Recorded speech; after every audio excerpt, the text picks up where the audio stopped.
The next question here is, what is your suggestion for trying to help adult children? That's a funny one. It's somewhat of a paradox happening.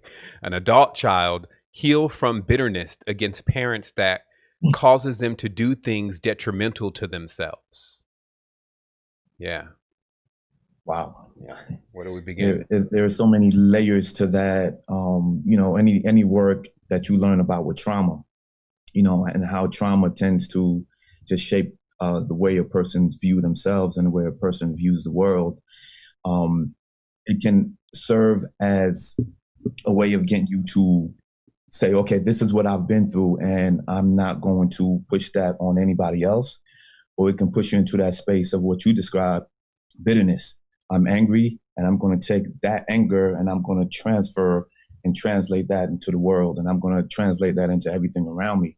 And it's difficult because it depends on where that person is at in his or her heal. Oftentimes when I'm just yesterday with all the coronavirus thing that is going around, we have a lot of people that are losing their jobs.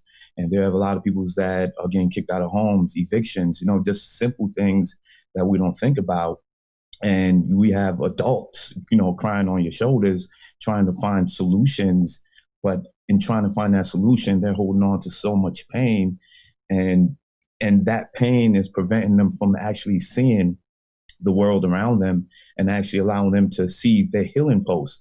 So what I would say is, I told one of the young brothers to just sit down with yourself, finding the time to write, come to the source of what it is that you feel. And we always go with the 5 whys. Why are you going through this? I'm going through this because I'm angry at my mom. Just keep going as deep as we can into the whys until we get to a root.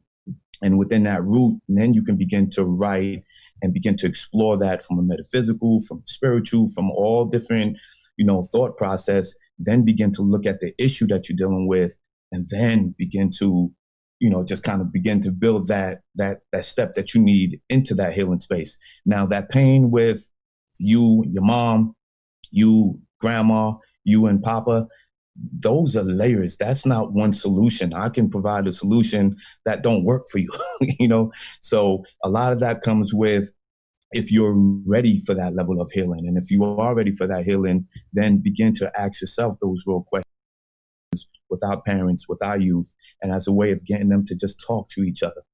No authority, no, I'm the counselor, I'm the parent, I'm the child, just having this healing circle and being able to express and share, because somebody might see something as, this person has completely disrespected me, has affected me in this way. But the person is like, I've done this so I can actually prepare you for the world. But how we all translate this issue, it varies. So that's a very to the other Keymakers. Thanks for that light. I wanted to just address, I think that that's a wonderful, I love your whys. And when we have the opportunity to work through, these angry instances, with the person who has angered us, many times we don't have that option, right? Our parent has either passed away or not with us, or whatever has happened. We don't have that opportunity to have a dialogue, say, with someone else. And so we're having that dialogue, within. And I think that as children, right, when we say, oh, go apologize because, you did something, we think that we use someone else to take our anger away, right? We put it in the hands of someone else. Say you're sorry, and then I'm not going to be angry anymore. When anger for most of us, right, exists as an energy inside, as we were describing. And so I think part of it too, in working these dialogues, is to dialogue with yourself and release the anger, right? Because no one can do that for you. Even if the person says you're sorry, does that make you not mad? Probably not, right? So it's this energy that wants to move. And so that bitterness that we were talking about, that's an energy there, and having to move it through the dialogue that life suggested, internal dialoguing, and thinking for you, is this anger, what's this anger doing for you? And hold anger within our bodies, it does have very physical consequences to us. We get stressed, our organs start to tie up, our muscles get tense. And so it's in our own best interest to release this anger, whether it is justified or not, right? And so this is where the hard work comes in. And so this dialoguing techniques, I love those suggestions from Life. And then this internal work, that's really also the difficult pieces that we have to face up to. And are we ready to release the anger? There's one part of this question that I would also bounce back to the person. As a parent, why do you feel you need to solve your children's issues? So this is in all lessons, not only for the person, but also for yourself. Your children are not your own lessons. What's your frustration in needing to solve their issue? So that's also another reflection that you need to make for yourself. Sometimes we want to convince people of, where they need to be. And especially we put that burden on our children. This is their own process, even throughout the mistake. Like when a child, whatever age they're in, they're making mistakes, they're learning. So you can guide and help, but don't feel that you have to solve or they need to be wherever. Pay attention to that as well. Also, sister, I wanted to add to that. That's beautifully said. Savon had just mentioned this too about how, it's important too to recognize that if we don't see people around us not growing in a way or living dysfunctional in a lot of distortion, to go in and clean that up for ourselves. Whether it's with our children, ancestral, whatever, is to go and clean that up with ourselves. Everything is really about us. And so once we begin to start doing that and, really diving deep within ourselves, then everybody around us will have a choice to respond to that vibrational frequency and choose to come up or descend or whatever they choose to. But that's the way to do it too, as well. So I just wanted to add that. Mm-hmm. I agree totally with you, Sister Paige, and thank you for that. We live very much in a holographic universe. And when our frequency and vibration change, everything around us changes. We only have to look at the Matrix film, for example. When Neo suddenly got it and he woke up, his whole reality changed completely. And so it's how we perceive and how we look at our children, because everything is empty and neutral until you give it meaning. And so when we come from our 0 point, from our own sense, from that unconditional love within our hearts within, everything is perfect. And so what are we actually portraying onto our children? And this is the difference between loving somebody conditionally and unconditionally. And when you truly, truly love, like Khalil Gibran said in his poem, our children are born through us, not to us. They are not our possession. And so they are equally entitled, and it is their birthright to live their to live their life. And as a parent, I think it's very important to be like a dolphin parent guiding our children rather than a helicopter parent sitting on top of our children. And so when you, and letting go of something doesn't mean you don't love them. It's actually allowing, and the art of allowing, but still knowing that you are with them, is allowing the child to also grow and blossom like a butterfly. When the caterpillar goes into the deep dark cocoon, it sits with itself. It sits in its darkness, and when it is ready and it has learnt the lessons, it comes out as a butterfly.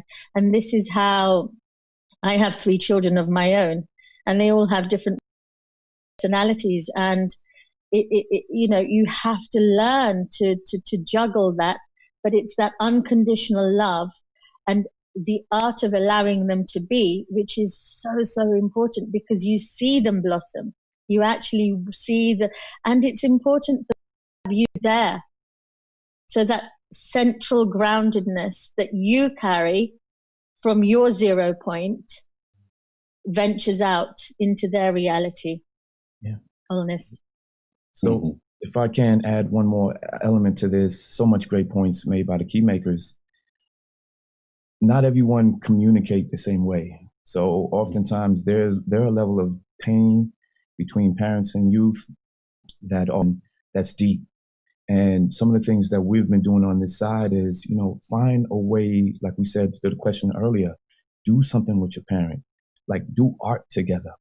Right now, I'm writing a book with my mom where we're challenging ourselves. And as we write, it allows us to go into some of the things we don't want to say to each other. It comes out in our writing. It comes out as we begin to do different artworks together, as we begin to do just different physical activities together. And sometimes that's where the healing takes place. I think that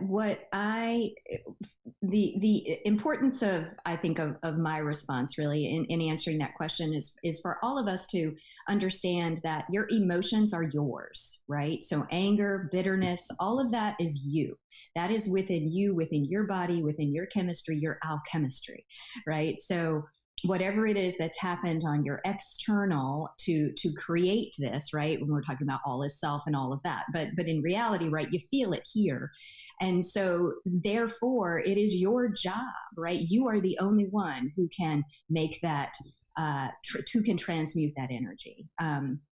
Whether it's due to a parent or whatever it is we're speaking about. And so, of course, our parents are very delicate topics for all of us. And I think for me, my biggest turning point was recognizing my parents as adults, right? As adults, not taking them away from that parent role, really understanding as people, and then what they can do for me, right? I understood once I became a parent that I parented differently than my parents. And so my expectation, I had to understand that I can't hold that against them, right? That is their job. They did. And so my job is to be what it is I want to be as a parent to a child, to the children of the world, and take responsibility for how those energies reside in my body and transmuting that energetic. And so I hope we've got some of the Keymakers here have given some wonderful tips and tools on how to transmute and move that energy, right? And that is a daily practice for all of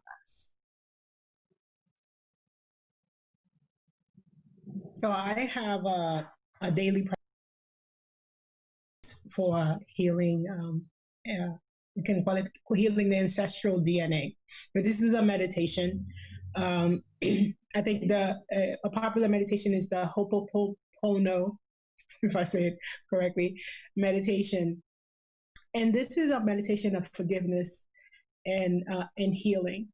So there's the suggestion is to do it for 20 days straight.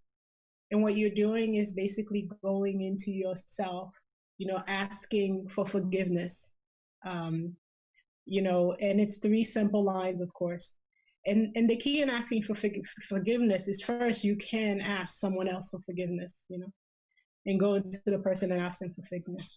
But the main thing is actually going to yourself and asking yourself for forgiveness until you really get to your inner core, and asking yourself for forgiveness. In the Ho'oponopono, the idea is like, why is this showing up in your life right now? Why are you facing this? Whatever issue, whatever the problem is, especially if it's dealing with a child or with a parent, and why is that showing up? And if it shows up, you say, thank you for showing up and showing me this part of myself that I needed to heal. Whatever that issue is. Sometimes when we're dealing with issues, we don't want to be dealing with them, so we want it to go away. But why is it in your memory line? Why is it showing you something? And the repeating. Sometimes we repeat cycles and you're like, why? Then I faced this issue before. Why is it coming up again? Then I learned my lesson. Or you see someone else going to the same issue over and over, and you're like, they're knucklehead. How come they didn't learn? And realizing sometimes an issue, a problem, a situation needs to be learned from different levels, from different perceptions. That strand of hair is literally tangled within other hairs. I always look at my hair because it's like all tangled with, and these are the timelines. They're tangled within other hairs, but it's one strand. And that one strand you can have an issue 10 years ago and it shows up 10 years later or 5 years later, it shows up with grandma, it shows up with mama, but it's that same strand, that same issue. So once you start to see that perception, once you start to see it that way, thank you. Please forgive me. I love you. First to the person, then to yourself, and then to the universe.